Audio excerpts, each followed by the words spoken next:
Pessoal, mais uma vez, bom dia.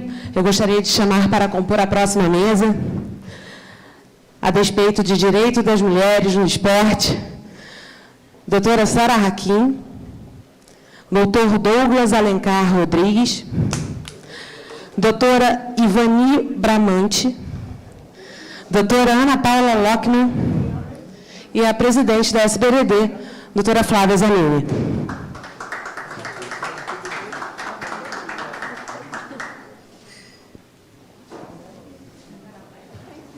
Pode, fique à vontade, sente onde quiser.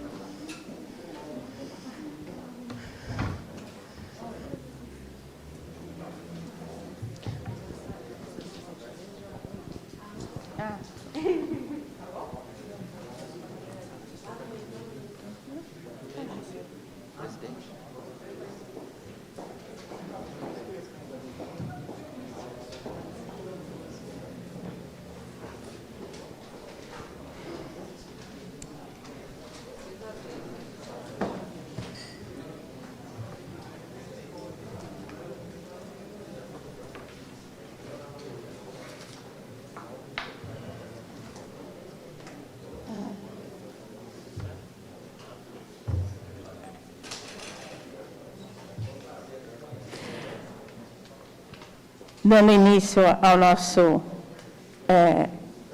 segundo painel, Direito das Mulheres no Esporte, eu, muito honrada em estar ladeada pelo ministro Douglas Alencar, que nos deu a honra de sua vinda de Brasília para estar conosco, prestigiando o nosso evento SBDD Day de Direito Desportivo.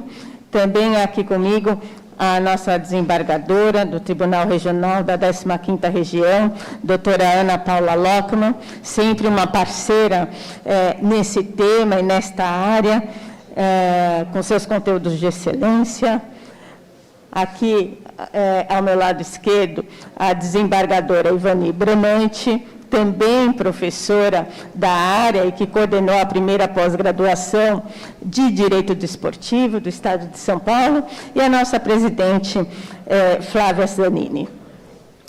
Esse tema, Direito das Mulheres no Esporte, é da maior importância, principalmente agora que nós vemos, ministro, uma class action que foi aceita nos Estados Unidos pelas jogadoras de futebol feminino que estão a perseguir, e me parece que com bastante sucesso, muito bem assessoradas, já tiveram acolhido a sua demanda, para ter igualdade não só salarial, mas igualdade também de condições de trabalho e de atuação no esporte. É uma ação corajosa, uma ação bastante inovadora, que já está fazendo história, porque nós já temos países que já, antes mesmo do seu julgamento, que já estão mudando as suas posturas, no que diz respeito à igualdade salarial, mas também nas questões de premiação,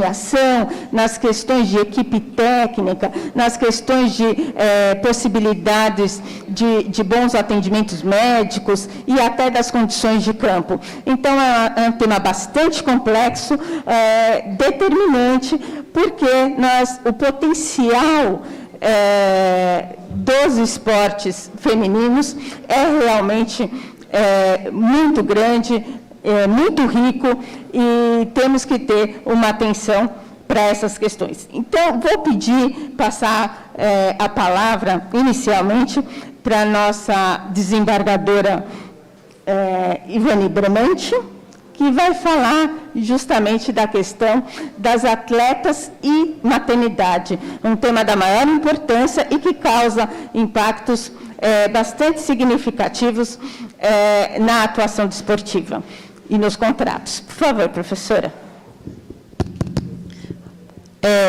Bom dia a todos. É uma honra estar aqui no Ibrachina. Eu agradeço imensamente o convite formulado pela Flávia Zanini e pela Sara Hakim. Cumprimento aqui todos os presentes na pessoa do ministro Douglas. É uma honra estar aqui presente com a presença dele. E cumprimento também a doutora Lockman, lá da 15ª região. Eu trouxe aqui dois temas espinhosos na área do desporto. A participação da mulher e a condição de gravidez da mulher, como compatibilizar, né, o desporto com a gravidez. E eu trouxe um outro tema espinhosíssimo, que é a questão do transgênero, a proteção do transgênero e a igualdade do transgênero no desporto, né?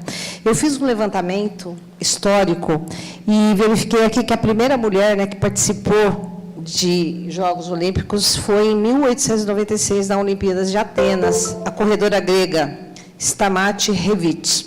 Ela correu fora do estádio, porque ela não lhe foi permitida entrar lá dentro, lógico. Ela correu fora e ela teve um percurso de 42 quilômetros da maior performance diferenciada dos homens. E, a partir daí, nós tivemos, na Olimpíada de 1912, em Estocolmo, na natação, mulheres participando da natação, e em 1928, na ginastas e atletismo, e em 1929, né, uma primeira atleta de 17 anos, que foi campeã de esgrima, e ela ganhou depois de novo o próximo, a Olimpíadas foi ela quem ganhou. Nas Olimpíadas de Los Angeles também uma nadadora, e assim sucessivamente até chegar nos dias de hoje. Mas nós temos um decreto de 1941, do Getúlio Vargas, né, que dizia assim, ele vigorou de 1941 até 1975, dizendo o seguinte: às mulheres não se permitirá a prática de desporto incompatíveis com a condição da sua natureza. E, por conta disso, nós temos aí as restrições de participação das mulheres em todos os tipos de atletismo, né? No regime militar de 1965, também, o Conselho Nacional de Desporto, o general Eloy Maciel Oliveira de Menezes, assinou um decreto chamado Deliberação número 7, que definiu que as práticas de lutas, futebol, polo aquático, polo, rugby, halterofilismo e beisebol não seriam permitidos para as mulheres. Então, nós temos aí um histórico. Em 1978, com a Convenção de Eliminação de todas as formas de discriminação das mulheres, e o Brasil ratificou essa convenção, é que iniciou-se aí a abertura, vamos dizer assim, de participação das mulheres.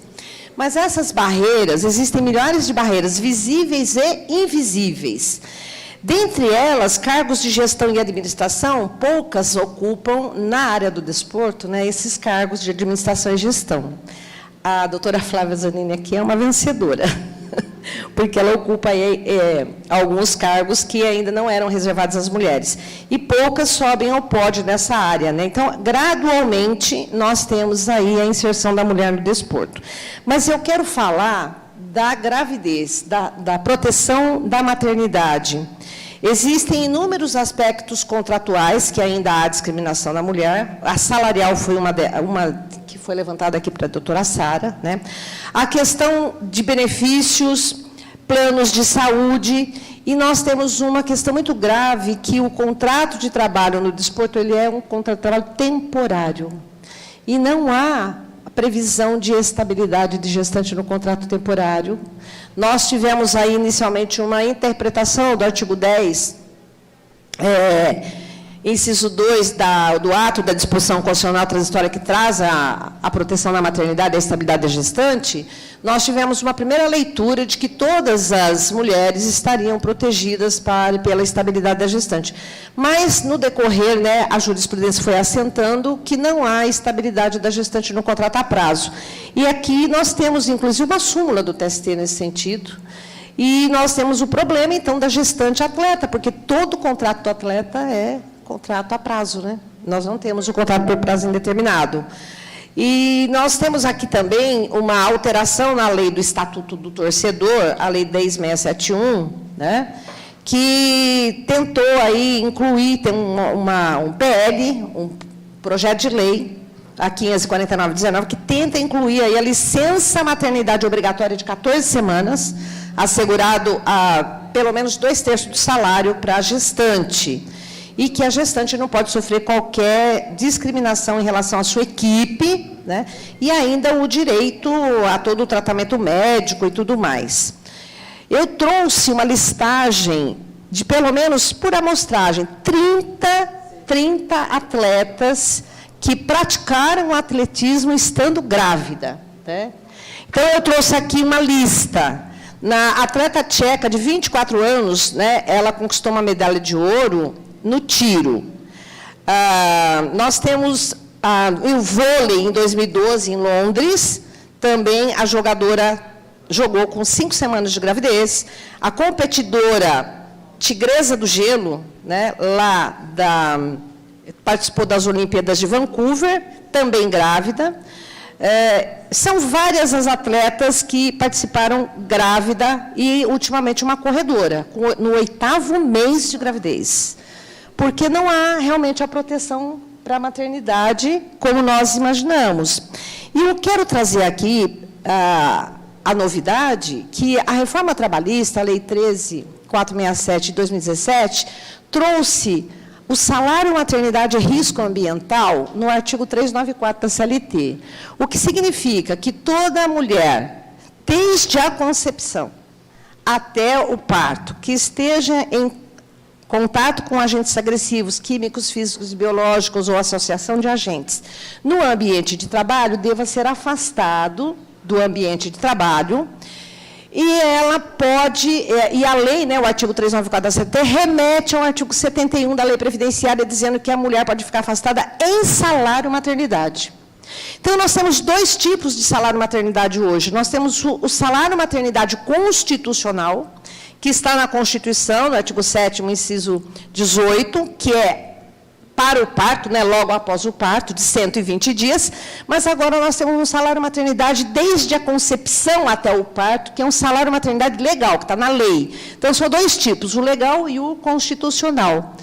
E quando o ambiente, o agente agressivo, também é contaminante, de tal modo que venha contaminar o corpo humano e passar no aleitamento, esta proteção se dá também para a lactante. E considerando se a lactante tiver indicação médica de amamentação até o 6º mês, então nós teríamos um salário maternidade legal desde a concepção até o parto, um salário maternidade constitucional de 120 dias, e se tiver aleitamento, mais 2 meses, que volta ao salário maternidade legal. Somando tudo, isso dá 9 meses, mais 4 meses e mais 2 meses. Então, dá 15 meses. E aqui entra a questão de saber se o atletismo é um ambiente de risco suficiente a invocar, em proteção da atleta, o salário maternidade e risco ambiental. Então, eu estou trazendo essa novidade, né, de uma interpretação, inclusive extensiva, de o que significa ser ambiente insalubre e perigoso, para fins de concessão de salário maternidade. E o salário maternidade e risco ambiental é um salário que garante à gestante o seu salário contratual, né? É sem prejuízo do salário, se ela ganhar 20 mil, é 20 mil, e é um benefício previdenciário, né? É um benefício que a gestante ela já vai contribuir para isso, porque o salário maternidade é o único benefício que ele é a um só tempo salário maternidade e salário de contribuição, porque incide contribuição previdenciária em cima do salário maternidade. Então, não há que se falar em prejuízo para o fisco ou para o governo por conta de que já há a fonte de custeio. E eu estou trazendo essa novidade, escrevi até um artigo sobre isso num livro que só fala do direito das mulheres previdenciário, e agora eu estou escrevendo sobre a atleta e o salário maternidade para a atleta mulher, né? Então, estou trazendo esse viés. E trazendo aqui também a questão da aplicação dos princípios de Georgia Carta aplicáveis ao transgênero, porque sabemos que existe também um projeto de lei para proibir os transgêneros de participarem de modalidades de atleta diferente daquele sexo a qual ele biologicamente ostenta, sem respeitar o sexo social, porque nós temos o biopsicossocial. O Supremo Tribunal Federal já decidiu, numa ADIM, na 4277, que o transgênero tem o direito de ser tratado e ter todos os direitos garantidos de acordo com o sexo que ele ostenta socialmente, o psicossocial, e não o bio. E, para fins de atletismo, o que se pretende é fazer valer o bio, o sexo que a pessoa ostenta e não a sua condição de transgênero. E essa é uma outra questão espinhosa que nós temos que enfrentar, e não há nada ainda regulamentado no Brasil, além de uma ADPF 132 do Supremo, que assegura que a pessoa troque de nome no cartório sem fazer qualquer cirurgia de transgenitalização. A pessoa pode chegar lá no cartório e falar, olha, eu sou João e agora eu quero ser Maria. Já existem normas da Corregedoria de Justiça dos cartórios para essa finalidade. Foi assegurada aí a relação homoafetiva como unidade familiar. Existe hoje várias regulamentações através do CNJ, por conta das ADINs, para adoção na relação homoafetiva, e agora só falta regulamentar os direitos correlativos no atletismo com relação à pessoa transgênero. Porque o que se diz é que o transgênero, às vezes, tem uma força diferenciada, uma energia, hormônios diferenciados, que destoam, por exemplo, dos demais componentes do time, né? Então, nós temos o caso célebre da Tiffany, né? Que é jogadora de vôlei. Eu quero trazer essas duas questões espinhosas aqui para verificar como contornaremos, né, essas duas situações. Eu agradeço, são só 15 minutos, para não invadir o espaço dos demais. Eu agradeço a atenção de todos e devolvo a palavra aqui à nossa anfitriã, a doutora Sara Hakim. Obrigada, doutora Ivani, por todas essas colocações que nos fazem pensar e que nos traz caminhos inovadores, que é o que a gente tem que buscar. Sempre que falamos em igualdade em relação às atletas, se busca colocar que não haveria uma torcida igualitária, ou que os patrocínios também não seriam os mesmos, não haveria tanto interesse em termos de patrocínio, o que, a parte de ser uma incongruência, a meu ver, e não refletir a verdade, também acaba por se deparar e conta, por exemplo, quando as atletas e os atletas representam o seu país, né? As mulheres atletas que representam o Brasil, por exemplo, não podem, evidentemente, receber menos, não é, do que os homens. Então, na mesma senda, não se pode aceitar essas desigualdades, essa falta de uniformidade nas condições de trabalho e também salariais. Nós vimos há pouco, aí a Marta entrou em campo, né, doutora Ana Paula, com um batom aí da Avon, né? Não se falou a marca, mas ela, o tempo todo, 90 minutos, aquele batom não saía vermelho, aliás, até adquiri, isso fomentou tanto a marca, ficou um destaque, o batom saía, e essa jogada de patrocínio, a empresa Avon viu isso como uma grande possibilidade e acertou em cheio, o que mostra claramente as tantas e ricas possibilidades que o esporte feminino pode produzir. Aí já fica a dica para o nosso amigo Thomas Lau, que eu sei que já tem projetos aí também nessa esfera aí do futebol feminino. Então, eu passo a palavra para a desembargadora e professora, doutora Ana Paula Lockman. Muito obrigada, Sara. É um prazer imenso estar aqui na Ibrachina, um trabalho espetacular que o Thomas tem feito na divulgação da China no Brasil, na divulgação do Brasil na China, todo esse trabalho, e em especial o trabalho que ele tem desenvolvido, o fomento do esporte, as parcerias com a academia e tantas outras atividades do Thomas. Parabéns, Thomas. Queria agradecer o honroso convite formulado pela Sara, uma lutadora, uma profissional de excelência que tem feito história na área do direito do trabalho e agora se enveredando para o direito esportivo, ninguém vai segurar ela nessa área. Quero cumprimentar também a Flávia Zanini, também uma outra profissional de excelência, que agora à frente da Sociedade Brasileira de Direito Desportivo. Você toma cuidado, viu, Ângelo? Porque ela vai só deixar pó só, viu? É um prazer imenso te rever, Ângelo. Ivani, minha caríssima, que tem atuado na área, não só um destaque como desembargadora no TRT2, mas também que um invejável trabalho acadêmico.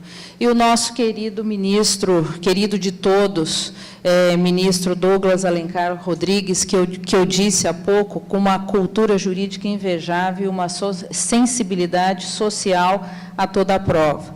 Então, eu me sinto aqui muito lisonjeada para falar um pouco sobre a mulher no esporte, e eu acho que foi muito interessante. Agora, eu fiz um pequeno PowerPoint, eu não sei se tem condições de ser colocado aqui na tela, mas embora não tenhamos combinado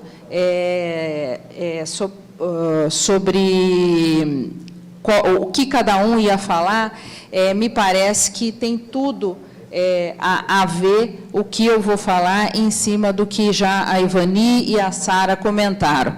Pode passar para o próximo. Ah, sou eu aqui. Muito bem. E eu começo exatamente falando sobre as desigualdades e preconceitos. E cito aqui uma frase de Simone de Beauvoir, que é escritora e filósofa francesa, em que ela acreditava que a existência precedia a essência da mulher. E é uma frase que eu acho que eu entendo que tem tudo ligado a essa questão das desigualdades, do preconceito. É um livro chamado Segundo Sexo, que ela coloca: ninguém nasce mulher, torna-se mulher. E daí eu já questiono: somos todos iguais? Realmente somos? Constituição Federal. A Constituição Federal, nós temos estatuído no artigo 1º, inciso 3º, da Constituição Federal, um dos fundamentos da República, que é o princípio da dignidade da pessoa humana. É um fundamento diretamente ligado à ideia da igualdade e da não discriminação da pessoa humana, que são postulados de um Estado democrático de direito, que prevê uma sociedade justa, uma sociedade livre e, acima de tudo, uma sociedade solidária. E daí eu questiono, de novo, somos todos iguais? Também temos o princípio da isonomia, estatuído no artigo 3º, inciso 4º, e da não discriminação. Artigo 3º, inciso 4º, da Constituição Federal da República. E esse é um dos objetivos da nossa República. Princípio da igualdade: todos somos iguais, homens e mulheres, está estatuído na Constituição, artigo 5º, inciso 1º da Constituição. Então, são princípios, já vem estatuído no início da nossa Constituição, como fundamentos da República, como objetivos da República, previstos, e daí eu volto a questionar: somos todas iguais, doutora Sara? E não bastasse isso, nós temos também na Convenção 111 da OIT, que trata sobre a não discriminação de mulheres e homens no emprego, em questões de salários, etc. Também a ONU tem uma convenção que prevê a eliminação de todas as formas de discriminação contra a mulher, em 1979. Somos todos iguais?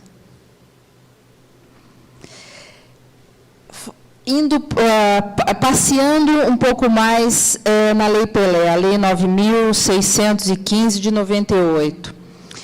Artigo 2º, o desporto como direito individual tem como base princípios fundamentais. E no inciso 3º, fala sobre a democratização, garantindo em condições de acesso sem quaisquer distinções ou formas de discriminação. No entanto, nós verificamos que não faltam obstáculos. Eu não sou uma daquelas, pode até parecer que eu sou uma daquelas feministas chatas, ferrenhas, que anda na Avenida Paulista com panfleto. Não é, a questão não é essa, não, muito pelo contrário.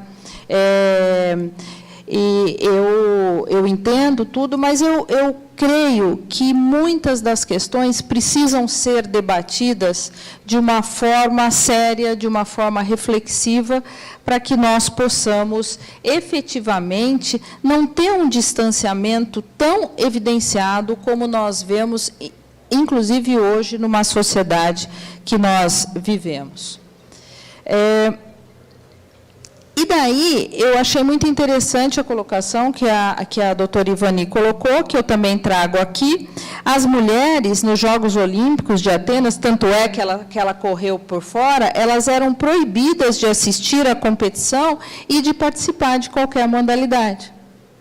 Então, vejo o paradoxo, a situação que existia.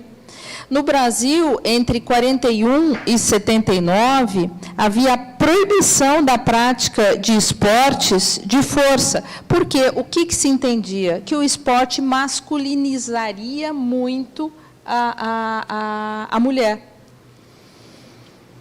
E o combate a essa discriminação começou a ser gradativa e as mulheres começaram a conquistar seu espaço, sem dúvida nenhuma. Nós estamos falando lá nos Jogos de Atenas, houve uma conquista enorme de espaço, houve uma quebra dessa barreira de preconceito, que hoje ainda existe, sem dúvida, mas o que era é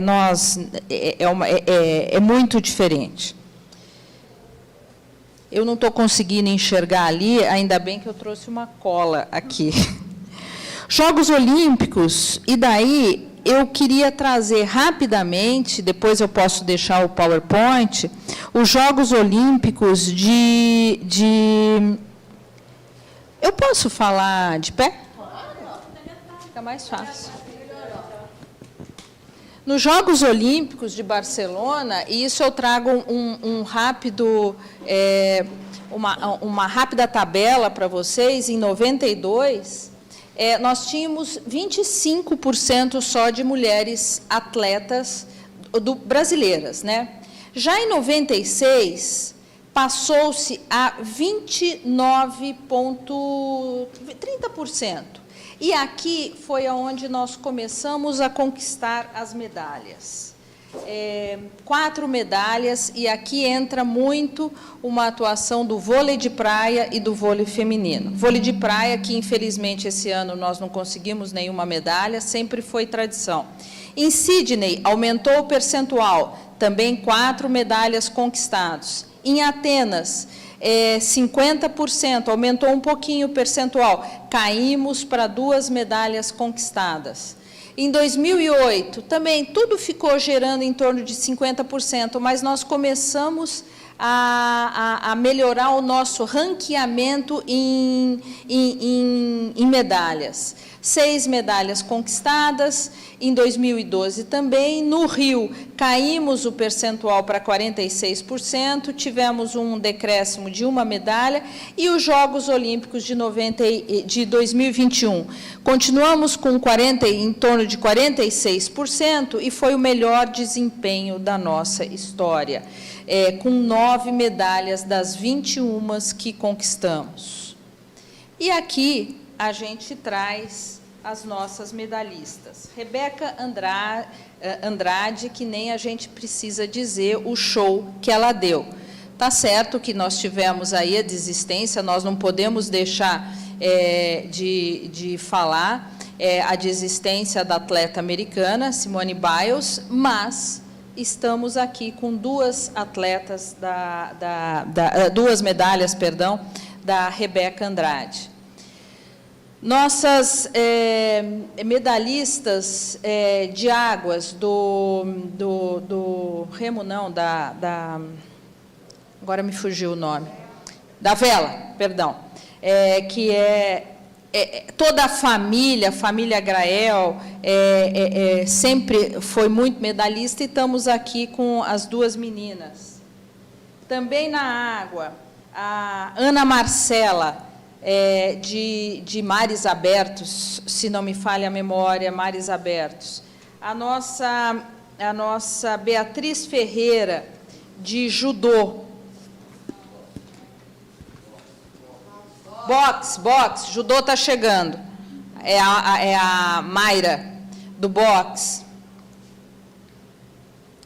A nossa famosa fadinha, que já restou, ministro Douglas, grandes debates, se com 13 anos, se pode, se não pode, se é trabalho, se não é trabalho, enfim, mas essa é uma discussão para outra palestra. Mas a nossa fadinha, Raíssa, que conseguiu efetivamente fazer numa primeira vez que o skate modalidade, conseguiu uma medalha de prata. O nosso vôlei feminino, que já é histórico, ganhando também, uma pena que não ganhou o ouro, ganhando a prata. Aqui sim, a nossa judoca, terceira vez medalhista nas últimas 3 edições das Olimpíadas. A história dessas meninas do tênis é muito interessante. Elas sequer estavam inscritas. Elas souberam que elas iam jogar, já tinham iniciado os jogos. O rapaz, não sei se vocês, eu acredito que todos saibam a história, o pessoal do tênis ligou para uma delas, eu não sei se agora eu me atrapalhei agora com nomes, eu acho que é Luísa enfim. O fato é que o pessoal do tênis ligou e falou, olha, nós conseguimos entrar na última vaga, tinha uma fila de espera, nós conseguimos entrar na última vaga, você pode vir? Uma delas estava num campeonato do outro lado do mundo, a outra mora nos Estados Unidos. O fato é que elas precisavam dar a resposta em 2, 3 horas, tinha questão de fuso horário. Bom, resumo da ópera, as duas foram, pegaram o primeiro voo, tudo, e fizeram mais uma vez história. Essa é a história do Brasil, essa é a história do feminino. Só que aqui são os obstáculos ainda a serem enfrentados. Salários mais baixos, há uma menor visibilidade da mídia mesmo, de clubes esportivos. Qual que é nós temos uma cultura machista de entender que a mulher ela tem que ser muito mais a musa do esporte do que a própria atleta, ou do que a própria técnica, ou do que uma própria CEO, uma executiva do esporte. E daqui nós temos, eu sei que eu já devo ter extrapolado o meu horário, então, aqui eu entendo que há um árduo caminho do ingresso, inclusive no mercado de trabalho. Eu não trouxe aqui, mas é muito interessante os valores, os prêmios, quando uma atleta feminina, ou como uma seleção, ou como um grupo feminino ganha, frente ao que ganha, seja no futebol, seja no vôlei, seja no basquete, ou qualquer outro. Aqui é muito interessante, que eu queria trazer, um programa da ONU Mulheres e do Comitê Olímpico Internacional, é um programa da ONU Mulheres, ligado, e que estão sendo feito com a ONU, com algumas ONGs no Rio de Janeiro, uma vitória leva a outra. É um trabalho muito interessante, que vem desenvolvendo.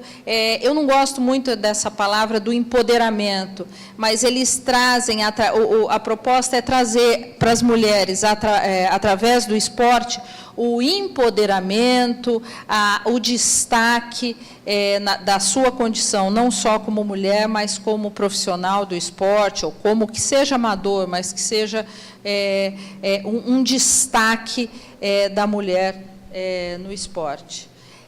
Eu faço aqui, eu volto, antes de encerrar, para Simone de Beauvoir.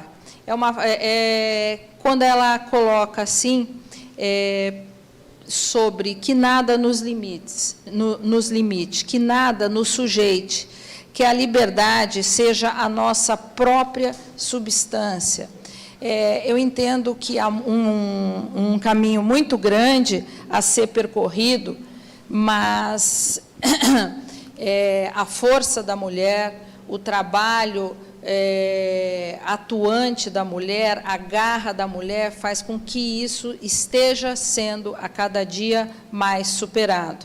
E eu gostaria de encerrar a minha fala, embora já, deixa eu ver se eu consigo aqui eu não consegui, trazer para vocês, um vídeo de 2 minutos, que mostra, retrata um pouquinho, pode colocar se quiser, já, antes de eu encerrar, um vídeo que retrata exatamente tudo isso que eu falei, e como enxerga, e como se enxerga a mulher, como a sociedade ainda hoje enxerga a mulher esportista, a mulher atleta.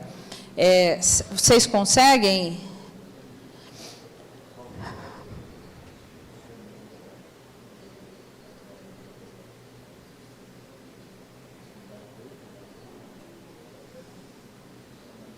Foi uma pesquisa que foi feita, um vídeo da ESPN, e é um vídeo bastante interessante, de uma pesquisa que trouxeram várias pessoas, e colocando... Eu não sei se nós vamos conseguir, infelizmente, colocar, mas eles sombreiam a jogada. Então, era um atirando, chutando uma bola, fazendo um gol, outro andando de surf, o outro vídeo é alguém fazendo uma cesta. Então, era o basquete, o futebol e o surf, e sombrearam, e daí colocam e fazem o questionamento para meia dúzia de pessoas colocadas aleatoriamente, homens e mulheres. Se vocês sabem me dizer quem fez esse gol, quem fez essa cesta, quem está surfando nessa onda. Então, em relação ao... que eu não quero tirar a graça. Ainda vamos conseguir. Eu não quero tirar a graça. Mas eu acho que nós podemos deixar para o final, senão eu conto no final o que acontece, é um vídeo de 2 minutos. De qualquer forma, é algo que nós temos grandes destaques, entendo que ele deva ser cada vez mais fomentado, políticas públicas devem ser... deve haver um incentivo cada vez maior de políticas públicas quanto à importância da mulher, quanto a essa questão a diferenciação, porque não é uma diferença pequena, é uma diferença muito grande, em salários, principalmente.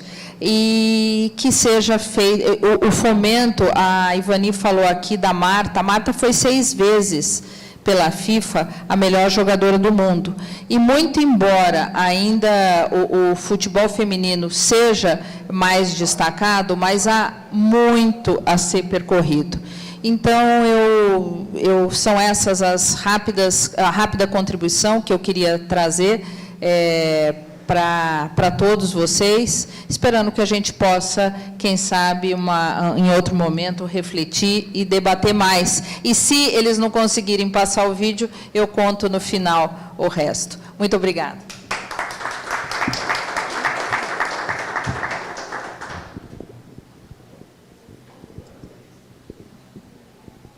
Obrigada, doutora Ana Paula Lockman.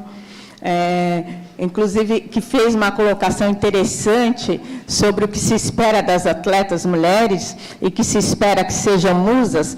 E nessas Olimpíadas nós vimos uma mudança de padrão muito interessante na ginástica olímpica, em que muitas das atletas se negaram a ir a competir de colã e colocaram calças, né, para se sentirem melhores, se sentirem menos expostas. Então, eu achei isso de um avanço muito significativo para as mulheres atletas. Vou passar agora, nosso ministro pediu para falar por último, então, por isso que eu vou passar agora para a nossa presidente da SBDD, a doutora Flávia Zanini, e depois, então, ouviremos o nosso ministro. Bom, prazer enorme aqui estar nesse painel. Eu tenho prazer, vocês não usarei todo o meu tempo, então deixarei para o ministro mais. Eu trago aqui mais uma vez, assim, a doutora Ivani, toda vez que eu vejo, eu tenho que parar, assim, depois que eu falo com ela meia hora, e ficar uns 2 dias assimilando, assim, porque realmente é uma aula muito grande. Talvez a primeira fala dela aqui traga tudo o que nós queremos dizer, né? As mulheres começaram correndo por fora, então acho que nós permanecemos, deve ser um hábito, né? E essa vinda, essa coisa toda que nós tratamos aqui, que a doutora Ana Paula tão brilhantemente trouxe, como a doutora Ivani, da questão do atleta, trazendo o direito da mulher no esporte, eu trago aqui um outro lado, mais para provocar vocês do que para trazer essas informações. Como é que é o nosso lado enquanto mulher no esporte? Porque aqui nós trouxemos, né, questões de trabalho, questão de atletas, mas nós, advogadas desportivas, nós de tribunais desportivos, nós somos mulheres no esporte, né? E eu confesso para vocês que, inclusive, nessa sala que eu tenho 2 mulheres que eu tenho convivido muito em questões desportivas e que mudaram muito o meu pensamento em relação a isso, que é a doutora Sara Hakim e a Desirê Emanuele, que hoje nós estamos aí, a Desirê, presidente da 6ª comissão do STJD do futebol, eu sou vice-presidente dessa mesma comissão, e foi uma comissão criada para tratar exclusivamente o futebol feminino. Isso foi muito discutido, né, o quanto isso estaria separando, em vez de unir. E, indo para essa comissão, eu pude perceber a diferença do olhar da mulher sobre a mulher no esporte. E, inclusive, a doutora Desirê também tem um livro que é sobre... Elas falam sobre direito esportivo e que também traz o olhar da mulher. E a gente pensa assim, ok, mas todos os outros livros nós temos todas as outras situações.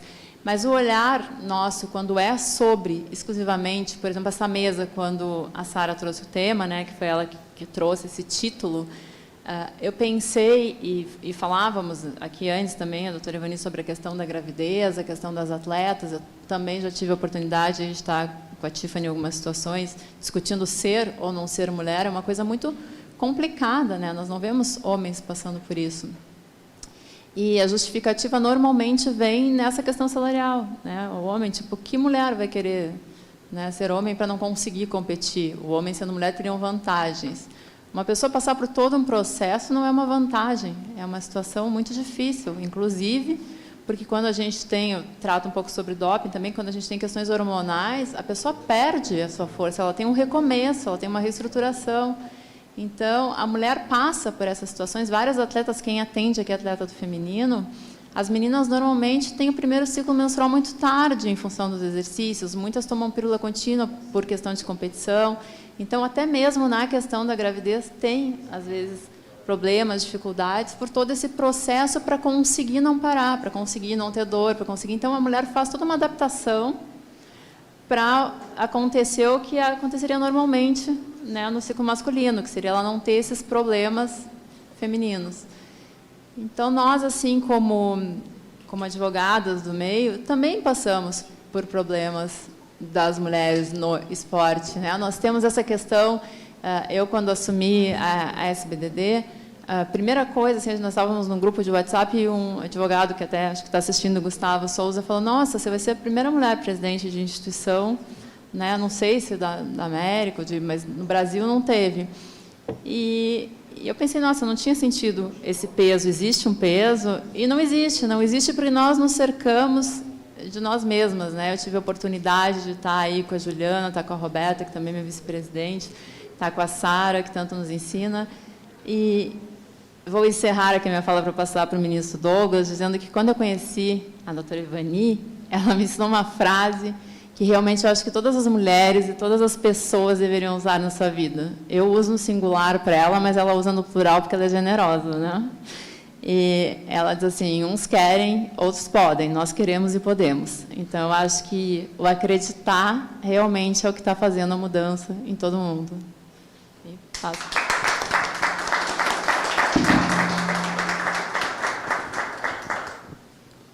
Obrigada, Flávia, sempre aprendendo com você muito. Quando eu falei da Class Action inicialmente, eu tenho que registrar que ela é muito simbólica, essa ação, porque lá nos Estados Unidos, essas mulheres do futebol, elas são muito mais prestigiadas em termos de audiência até do que os homens, e elas têm muito mais títulos do que os homens no esporte. Então, veja que lá nenhuma dessas justificativas comezinhas aí que tentam fundamentar essas diferenciações tem lugar. Então, nós nos deparamos com algo realmente estrutural que precisa ser mudado. E a Marta também, em um outro episódio, em que um patrocinador pagava múltiplas vezes mais para o Neymar do que para ela, para entrar numa partida, ela se negou a receber aquele patrocínio e num grito, né, ela colocou na chuteira, rejeitou uma proposta ainda milionária, e colocou na chuteira, em vez daquela marca, o símbolo Go Equal. Então, realmente, são essas atitudes que temos que ter para que possamos avançar. A Class Action, as atuações como esta, para que consigamos dar efeito a essa legislação vasta, né, que a doutora Ana Paula Lockman nos trouxe. Sem mais delongas, vou passar para o nosso ministro Douglas Alencar, que muito nos prestigia, muito nos honra em estar aqui hoje. Muito obrigada, ministro. Obrigado, doutora Sara. Muito bom dia a todos e a todas. É uma grande alegria, uma grande honra poder participar deste importante evento, um momento de reflexão sobre esse universo mágico que é o universo do desporto e suas implicações, suas várias implicações, neste painel, naquilo que toca com os direitos das mulheres. Quero cumprimentá-la, doutora Sara, e dizer que é uma, sem dúvida, inesgotável alegria poder participar presencialmente de um evento. Acho que todos estamos cansados da pandemia, precisamos, obviamente, seguir com todas as cautelas sanitárias devidas, mas é da natureza humana essa nota de socialização, a sociabilidade que o esporte também nos oferece, nos promove. Mas eu preciso cumprimentar também a doutora Flávia Zanini, nossa querida presidente da Sociedade Brasileira de Direito Esportivo, cumprimentá-la pela idealização deste evento e, obviamente, cumprimentos extensivos à comissão organizadora, que me trouxe aqui um imenso desafio, ladear essas magníficas juristas que já produziram aqui grandes reflexões, contribuições para este nosso painel.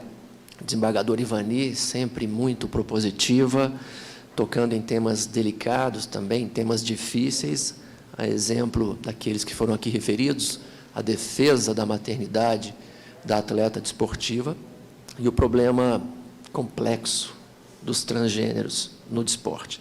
Minha querida amiga, também, desembargadora Ana Paula Lockman, colega da 15ª região, eu sou originário da 15ª região, desembargador Giordani também nos honra aqui com sua presença, o que significa dizer que temos aqui um time de magistrados envolvidos nessa pauta do direito desportivo, que é uma pauta que precisa mesmo ser trabalhada, ser estimulada, ser repensada, sobretudo nos ambientes acadêmicos, nas universidades. Mas eu devo também saudar o Thomas Law, nosso gentil anfitrião, que tem, como já foi dito, produzido um trabalho exemplar naquilo que envolve a estimulação do futebol no Brasil, a divulgação do Brasil na China e da China no Brasil. Uma grande honra, Thomas, presencialmente poder estar contigo uma vez mais. Mas, meus caros, minhas caras, eu fiz aqui algumas anotações e, de forma bastante prudente, solicitei a oportunidade de falar por último. E, claro, falar por último porque o tema do desporto e das mulheres é um tema que deve ser enfrentado, sobretudo, a partir da lente daquelas que vivenciam de forma mais intensa este universo. Cada um sabe a alegria e a dor de ser o que é, já disse o poeta. E, portanto, ouvir as mulheres falando do desporto, das várias circunstâncias, dos tetos invisíveis, das discriminações que são vividas, seja naquilo que toca à remuneração, seja no que envolve o acesso a postos de direção, seja, enfim, a ocupação dos mais diferentes espaços no universo esportivo, é algo que, sem dúvida, foi uma medida que julgo prudente. E confesso que fiquei muito feliz e aprendi bastante com o que foi aqui produzido nesta manhã, especificamente neste painel. Mas falar da luta contra a discriminação não é algo tão simples. Foi lembrado aqui um breve recuo histórico da nossa legislação. Isso apenas confirma que o combate à discriminação, a luta pela igualdade, é um processo histórico, um processo que deve ser vivenciado diuturnamente. E o desporto é uma das principais chaves para a superação de todas as formas de discriminação. Vejam, por exemplo, o que se contém na Constituição e na legislação previdenciária, naquilo que envolve a inclusão de portadores de deficiências ou trabalhadores reabilitados pela Previdência Social. Por que não pensar numa pauta empresarial comprometida com a inclusão dessas pessoas, vinculando-as ao esporte? Nós estamos assistindo à Paralimpíada, nós precisamos reconhecer que essas pessoas, por razões as mais diversas, padecendo com condições físicas não naturais ou limitantes, devem também ser destinatárias de uma política pública mais agressiva de inclusão social, que realize o postulado fundamental da dignidade da pessoa humana. Mas eu dizia que o esporte proporciona momentos como esse, momentos mágicos. E a doutora Sara gentilmente lembrava, pouco antes do início desta sessão, deste painel, uma obra de um filósofo da história, um pensador magnífico, que é Johann Huizinga, uma obra que foi escrita em 1938, Homo Ludens. E Huizinga assume uma hipótese muito interessante, segundo a qual o desporto seria um elemento constitutivo da própria cultura e não um resultado, uma opção consciente das sociedades de criar este valor, este objeto cultural, supostamente um objeto cultural, que é o desporto. Não, o desporto é inato, é inerente à nossa condição humana. Dia desses, tem um primo que é um importante gestor no estado de Goiás, secretário estadual de esportes, e ele me dizia de um testemunho prestado por um ex-ministro de Estado, mostrando o potencial transformador do desporto, e citou o exemplo da Jamaica. A Jamaica, a terceira maior ilha do Caribe, uma ilha que representava um entreposto do tráfico negreiro. Ali chegavam navios com escravos e havia uma triagem.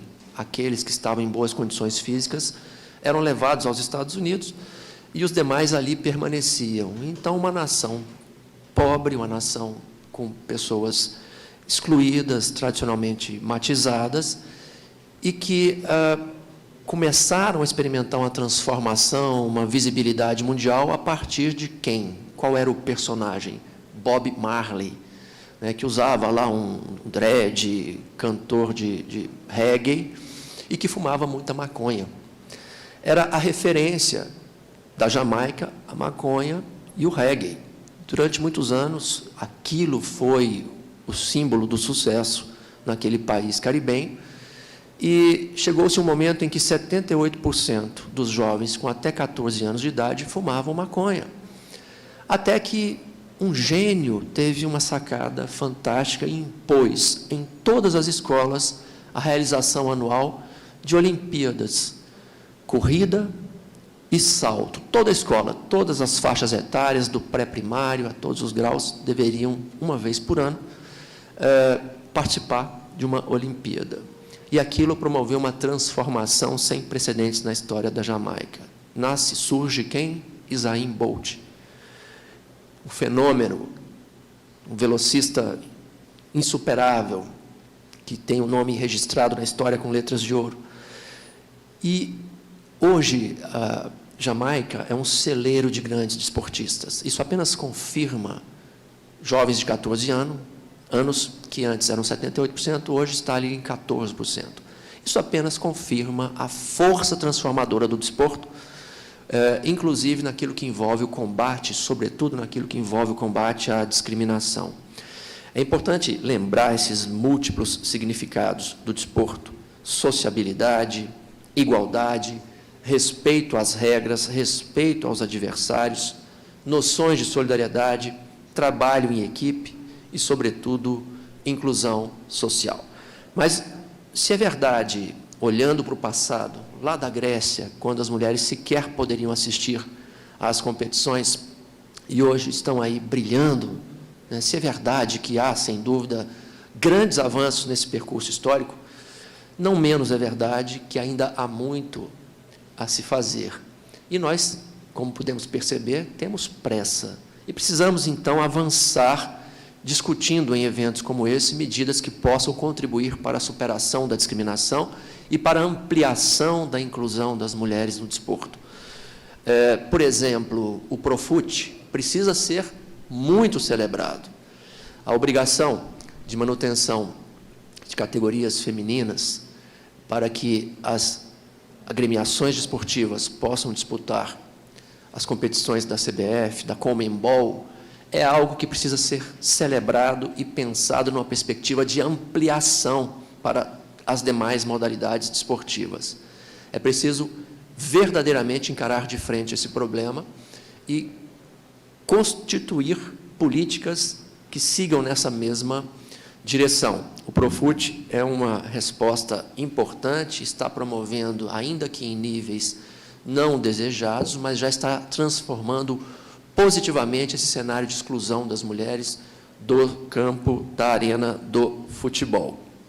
A desembargadora Ivani tocou num tema que eu havia feito aqui algumas digressões também, o problema da proteção à maternidade da atleta desportiva. O curioso é que a idade fértil, a idade gestacional, coincide com esses momentos em que se experimenta o auge na carreira desportiva.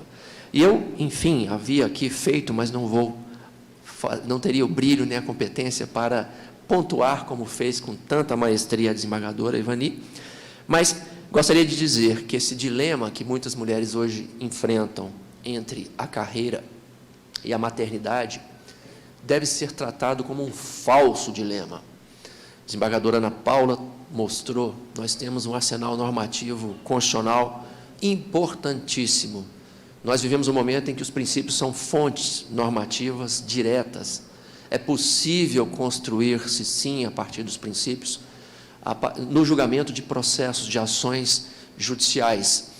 Se o exemplo do direito norte-americano com a class action, que vem combater a discriminação, deve ser celebrado, por que não, quem sabe, aqui, instituirmos alguns espaços com a participação do Ministério Público, com a participação das agremiações desportivas, das entidades gestoras do desporto em nível nacional e regional, por que não discutir seriamente esse problema e mais, envolvendo a iniciativa privada, que, ao fim e ao cabo, é o grande motor do desenvolvimento econômico e social no Brasil. Eu sou juiz do trabalho, acho que todos, aliás, isso já foi dito, né? Todos me conhecem, sabem que eu sou magistrado há 31 anos e sou, sem dúvida, um defensor do direito do trabalho. Nós todos queremos que os direitos sociais trabalhistas assumam a sua máxima efetividade. Mas isso não se consegue, não se logrará, se nós não tivermos também um cuidado muito grande com as empresas. A própria Lei 13.874 de 2019, perdão, a lei que consagra a Declaração de Direitos da Liberdade Econômica, é um exemplo vivo de que nós precisamos cuidar das empresas enquanto espaços de geração de riquezas, de geração de empregos, de tributos, de inclusão social. Sem empresas sadias, o nosso objetivo de efetivar direitos sociais trabalhistas se, enfim, frustra, não se realiza. É uma pauta importante essa do envolvimento da iniciativa privada para, quem sabe, seja incluindo portadores de necessidades especiais ou reabilitados pela Previdência Social, vinculando-os ao desporto, seja participando de fóruns que possam produzir políticas públicas, proposições legislativas destinadas a ampliar investimentos nessa área, quem sabe até com renúncias parciais tributárias ou fiscais. Este é um caminho factível e viável, como nos deu o exemplo próprio Profut. Mas uma coisa é certa, o desporto precisa ser levado a sério, precisa ser gerenciado com responsabilidade. Como foi mencionado no painel anterior, é absolutamente lastimável ver como os grandes clubes nacionais estão aí atolados em dívidas. Eu sou torcedor do Vasco da Gama, sei que tem uns flamenguistas aqui, peço que, sem comentários após a palestra, mas eu fico muito triste quando observamos aí a realidade econômica do Vasco da Gama. E por que essa paixão que é o futebol, esse sentimento que nos une com tanta força em muitos momentos da nossa vida, tem sido tão mal gerido? Onde estão os problemas? Por que os atletas profissionais também são tão maltratados? Porque nós temos ações trabalhistas a não mais poder, discutindo a sonegação de direito de arena, depósito do fundo de garantia. Por que isso? Onde está a causa disso tudo? Se há essa magia do desporto, se há essa paixão nacional, se há investimento maciço da iniciativa privada, com patrocínios e etc. É algo que precisa ser discutido a sério. Portanto, eu celebro momentos como esse, momentos de reflexão, e renovo, doutora Sara Hakim, os meus mais profundos agradecimentos pela oportunidade de estar ao lado de juízas, juristas do mais elevado gabarito, que produziram aqui orações, exposições riquíssimas e que seguirão, sem dúvida, defendendo a igualdade, defendendo a nossa legislação, a nossa Constituição, para que os resultados visados sejam efetivamente alcançados. Queremos um país com igualdade, sem discriminação, com o desporto sendo uma chave para a inclusão social e superação das nossas mazelas. Era essa a minha colaboração. Agradeço a todos pela atenção.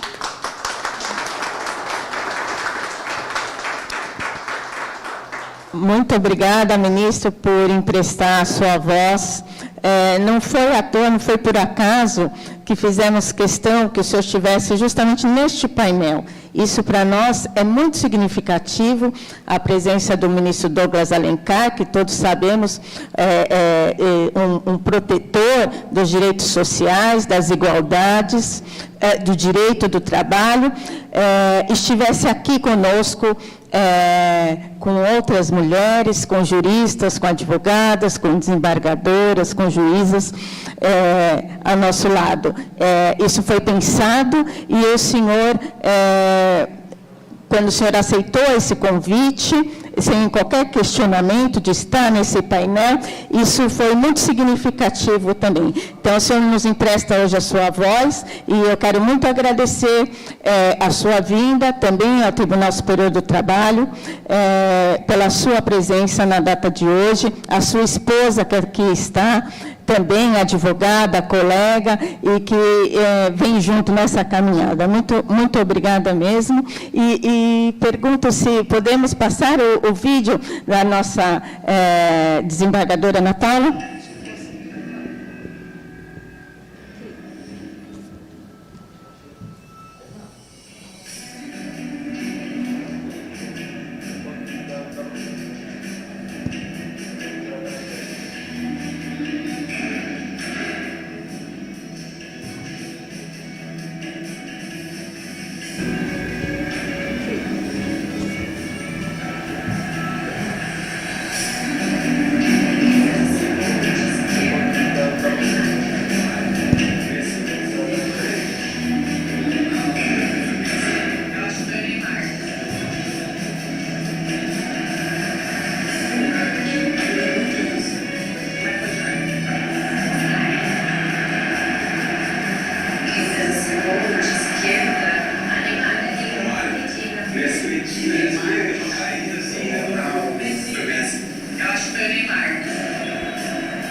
LeBron James.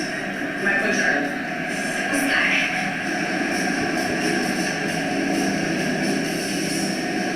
Federico. Medina. Foi Medina, essa que tem uma caidinha, né? Medina.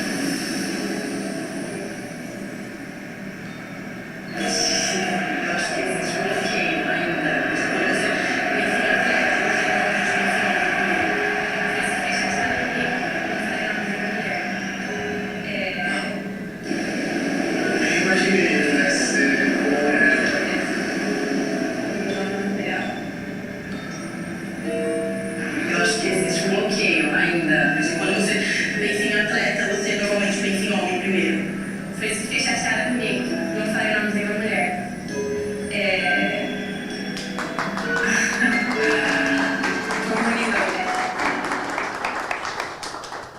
Eu acho que esse vídeo resume tudo que nós falamos aqui, né, ministro? Meninas? Foi.